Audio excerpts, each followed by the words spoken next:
গত কয়েকদিন আগে নেইমার জুনিয়র লামিন ইয়ামালকে নিয়ে এই গাড়ি দিয়া ঘুরছিল, সেম টু সেম এই গাড়িটাই। এখন আমি নেইমার ফ্যান হিসাবে এই গাড়ি নিয়ে বের হবো, আপনারা আমাদের সাথে আসেন, আপনাদেরকে এই এলাকাটা ঘুরে দেখাবো। পুরো গাড়িটাকে দেখাই, তারপরে পুরো এলাকার দৃশ্যটা দেখাবো।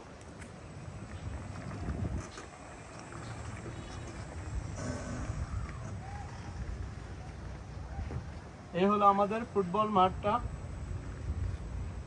এখানে সকল ধরনের খেলাধুলা হয়, ক্রিকেট হয়, ফুটবল হয়।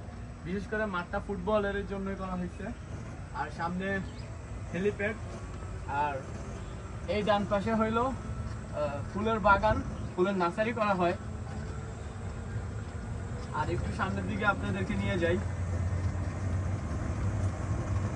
এই গল্ফ কার্ডটার প্রতি তখন থেকে আরো বেশি ভালোবাসা শুরু হয়েছে যখন থেকে দেখলাম যে নেইমার জুনিয়র এই গল্ফ কার্ডটা ড্রাইভ করছে। এবং কি আমি নেইমার ফ্যান হিসাবে আমার তো খুব আনন্দ লাগতেছে যে এরকম একটা গাড়ি আমি ড্রাইভ করতে পারতেছি। এটা হলো গ্রিন ভিউ গল্ফ রিসর্টের সোহান ভিলা। এটার মধ্যে বেস্ট কোয়ালিটির রুম আছে এখানে। আর একটু সামনের দিকে যদি আপনাদেরকে দেখাই, ডান পাশে এখানে মিউজিক প্রোগ্রাম করার জন্য ভালো ভালো স্পেস আছে এবং ছোট একটা মাঠ আছে বাচ্চাদের ফুটবল খেলার জন্য। তার ডান পাশে হলো গল্ফ মাঠ। আর এইদিকে সামনে পুরোটা হলো গ্রিন ভিউ গল্ফ রিসর্টের যে রেস্টুরেন্টটা, সেই রেস্টুরেন্টটা আপনারা এই সামনে পুরো সাইডটা পাবেন। তার ডান পাশ থেকে সুইমিং পুল, বাচ্চাদের খেলাধুলার জন্য আলাদা জায়গা করা আছে। সামনের দিক থেকে ঘুরে দেখাই।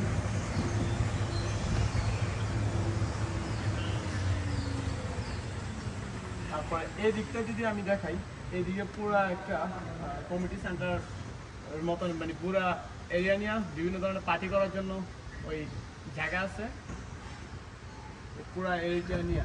আর এই মাঠগুলোর মধ্যে বিভিন্ন তাবু টাবু টানে প্রোগ্রাম করা যায়। আর এখানে যেটা হইতেছে এটা হলো জাদুঘর, এখনো পুরোপুরি কমপ্লিট হয় নাই, খুব দ্রুত এটা কমপ্লিট হয়ে যাবে। আর একটু সামনের দিকে আপনাদেরকে যদি দেখাই, এই দিক থেকে পুরা সুইমিং পুলের ভিউটা থাকবে অসাধারণ।